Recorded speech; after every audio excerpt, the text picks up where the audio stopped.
Next colour দিয়ে দেবো তোমাদের কাছে ময়ূরকণ্ঠী ব্লু। নেক্সট কালার হচ্ছে ময়ূরকণ্ঠী ব্লু। দেখে নাও কালারটা,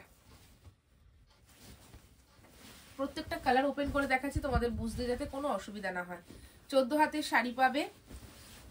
একটুও শাড়ি কিন্তু তোমাদের কোনো জায়গা থেকে মানে এটা বুঝতে পারবে না যে শাড়িটা তোমাদের ছোট। কোনো অনেকে জিজ্ঞেস করে দিদি শাড়ি ছোট হবে কিনা, ছোট নয়। 14 হাতের শাড়ি, 14 হাতের শাড়ি পাবে, 12 হাত শাড়ি আর 2 হাত হচ্ছে ব্লাউজ পিস। এই হচ্ছে কালারটা, ঠিক আছে। শাড়ি কোনোদিন কোনো শাড়ি ছোট হয় না বা ছোট যায় না। এই হচ্ছে কালারটা, ঠিক আছে।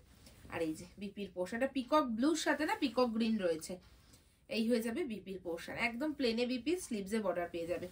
যেহেতু তোমার হেভি শাড়িটা করেছে, বিপিটা একদম হালকার মধ্যে দিয়েছে, যাতে তোমাদের ভালো লাগে। স্ক্রিনশট নিয়ে নিও, আঁচলের ডিজাইনটা দেখে নাও, দারুণ তো, সত্যি দারুণ। এরকম একটা কাহানি নিজে খুব তাড়াতাড়ি বুকিং করে নাও নিজেদের শুভ অনুষ্ঠানে পড়ার জন্য। তাই বলবো